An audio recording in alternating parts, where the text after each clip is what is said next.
Hey, what's up? This is Ultra. So I want to talk about something that I think is kind of the secret ingredient to Two Point Hospital. It's something that I didn't really take advantage of for a long time. When I first started playing, I was having a lot of fun, thought I was doing great. I got through, I think, 7 or 8 campaign levels without much of a problem. It was 3 stars all the way through, right? Great job. Thought I was killing it. Eventually I got to a point where I was constantly hearing these death bells and womp womp noises just over and over again. You might be familiar. Um I hate that it always gives me that womp womp noise, dude. And then that dead bell noise.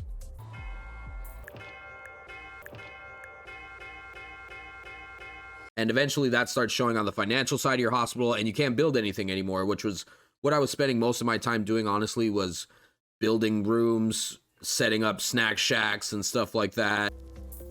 Bunch of drugs on the way out in case you want to grab anything. And then a fire extinguisher. Coffee maker, plant in the corner. Anyone needs coffee. It's like a maze. Display skeleton right in the middle of the room. Clock on the wall. Jasmine everywhere. Dang, Jasmine.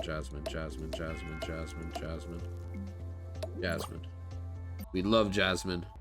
Does that noise mean people are dying? Like, it sounds so bad and it just keeps happening. And it makes me feel like I'm doing something wrong. I was very wrong. I was basically just trying to get all the rooms to a high prestige level by putting a bunch of junk inside every single room. Which is fun and is a part of the game, but that's really just the framework for what I think is really where the strategy of the game comes into play, which is in the staff management and specialization / training.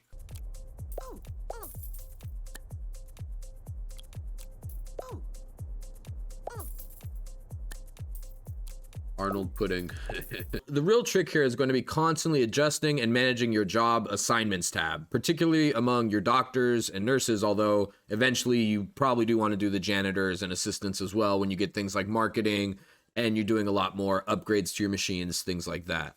But the primary points to understand are the differences between treatment and diagnosis and which rooms in your hospital are going to perform each of those tasks. Okay, so to get into your job assignments, you're going to want to go down here and hit this little green guy. That's going to open up this window, and you're going to click staff. Once this pops up here, you'll be able to see all your doctors, nurses, assistants, janitors.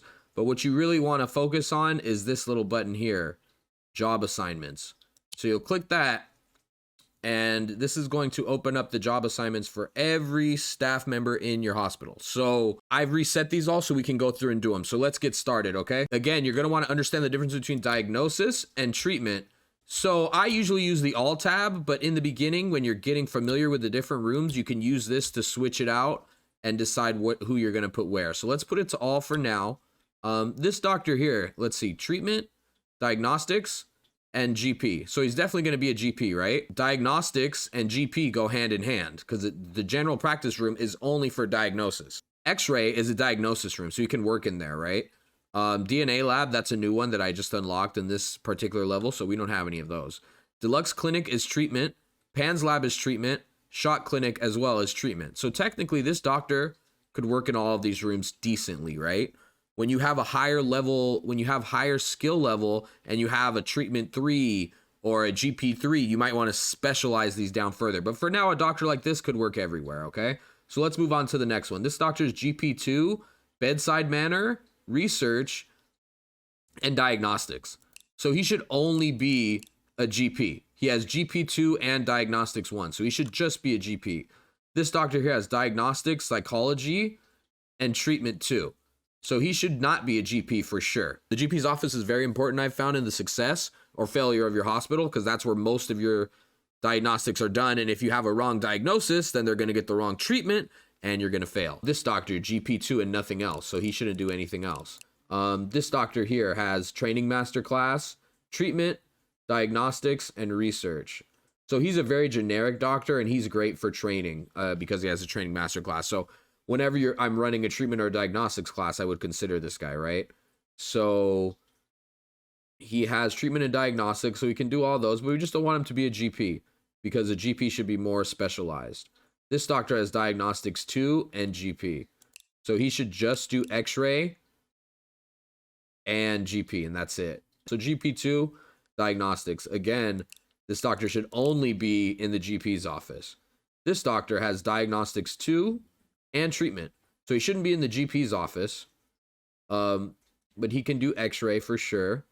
And he can do our treatments. Let's look at this one here, diagnostics and psychiatry. So this doctor should just work in the psychiatry room.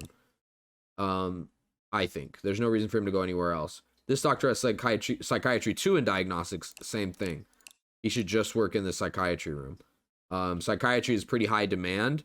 So when you have doctors that are psychiatry 2 or psychiatry diagnostics, if you can, when you have enough staff like this, you want to specialize them out. GP2 and research. So just GP, nothing else. Basically the idea is, even though, let's say,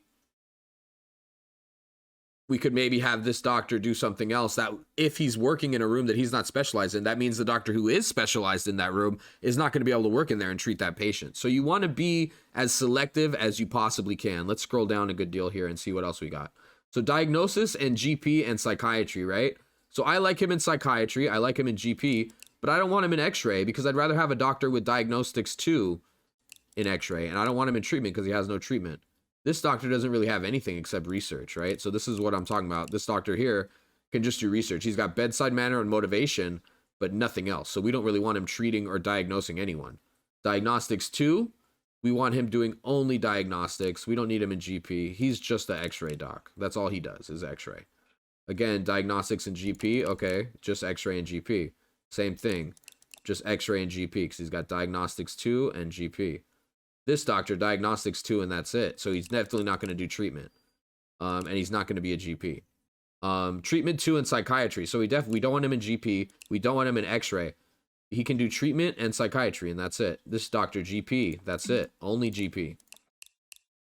GP and diagnostics. Okay, so he only does GP and x-ray, which is our only other diagnostics room, you see. Let's do nurses now. And again, don't forget, you can use diagnosis or treatment tabs to help out here. This nurse, okay, she's got injection. Injection is a treatment room. She's also got treatment. She also has ward and diagnostics. So the ward is for treatment and diagnostics. She's not going to work in the pharmacy. The pharmacy treats a lot of people. A lot of different diseases in this game are treated in the pharmacy. So you want to really specialize your pharmacy because that's going to be a big point for you as far as your success or failure. If you're curing the majority of your people, is going to determine who's working in your pharmacy. So she's going to be GP or general diagnosis, cardiology and general diagnosis for nurses, as well as ward, as well as fluid analysis. But really, in this situation, I'd rather her be just a ward and an injection doctor, because she has ward management, and ward is, again, diagnostics and treatment. So we'll have her work in the fracture ward and the regular ward, and that's it. And the injection room, because she has the injection abilities. So this doctor here is pharmacy and treatment 2. That's big. So she's not going to do any diagnosis, right? And again, we could go here and be like, okay, cut her out of all diagnosis, right? We could do that. Ward, again, can be both, but she has no ward ability, so we don't want her in there, even though she has treatment 2. In a pinch, you could have a treatment 2 doctor in the ward, but you wouldn't want to do that, ideally. So let's go back to all here. And she's got pharmacy, treatment 2, and injection. So let's have her just be injection. This doctor is ward management and treatment 2, so nothing except ward. You want her just working in the ward. Now let's look at her ward management 2 and pharmacy. So she can do pharmacy and ward management, and that's it. This doctor has diagnostics and pharmacy, but I don't want her working in the pharmacy, so she'll do these diagnostic places, and that's it. So she's just a diagnostics doctor. This doctor has treatment 2. But she doesn't have pharmacy ability, so I'm going to keep her out of the pharmacy. Keep her out of diagnostics. Keep her out of the ward. Keep her out of fluid analysis. And then treatment. So clown clinic, chromotherapy are all treatment. Fracture ward is treatment, but it's a ward, so we'll keep her out. Injection room is treatment, but it's a specialized treatment, so we'll keep her out. Pest control is just standard. So she'll just do those rooms. She'll work the standard treatment room. So like here, for example, a great example, treatment 2 and pharmacy. We want her just in the pharmacy. We don't want her anywhere else. We don't want her wasting her time anywhere else. Let's say she can do pest control and these 3 rooms if need be because she has treatment 2. This one, diagnostics 2. So she should only be doing diagnostics and nothing else. She shouldn't be allowed anywhere else. There's a diagnostics nurse. These ones, treatment 1, treatment 1. So they can just be in those regular rooms, right? They can be in the treatment rooms and cut out all the diagnostics. And then this one, yeah, cut all the treatment out. Right, exactly. And then the treatment rooms, no pharmacy because they're not good enough yet, right? We don't want them in the pharmacy.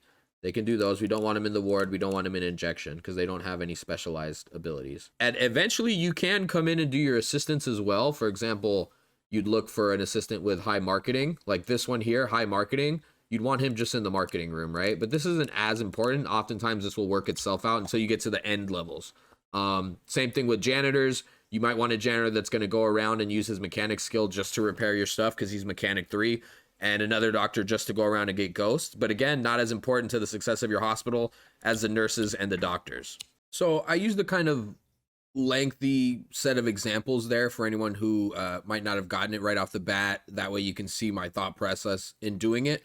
It's kind of a lot easier than explaining it in words, but let's try to do that. To recap, you got to separate diagnosis from treatment. You got to specialize your doctors.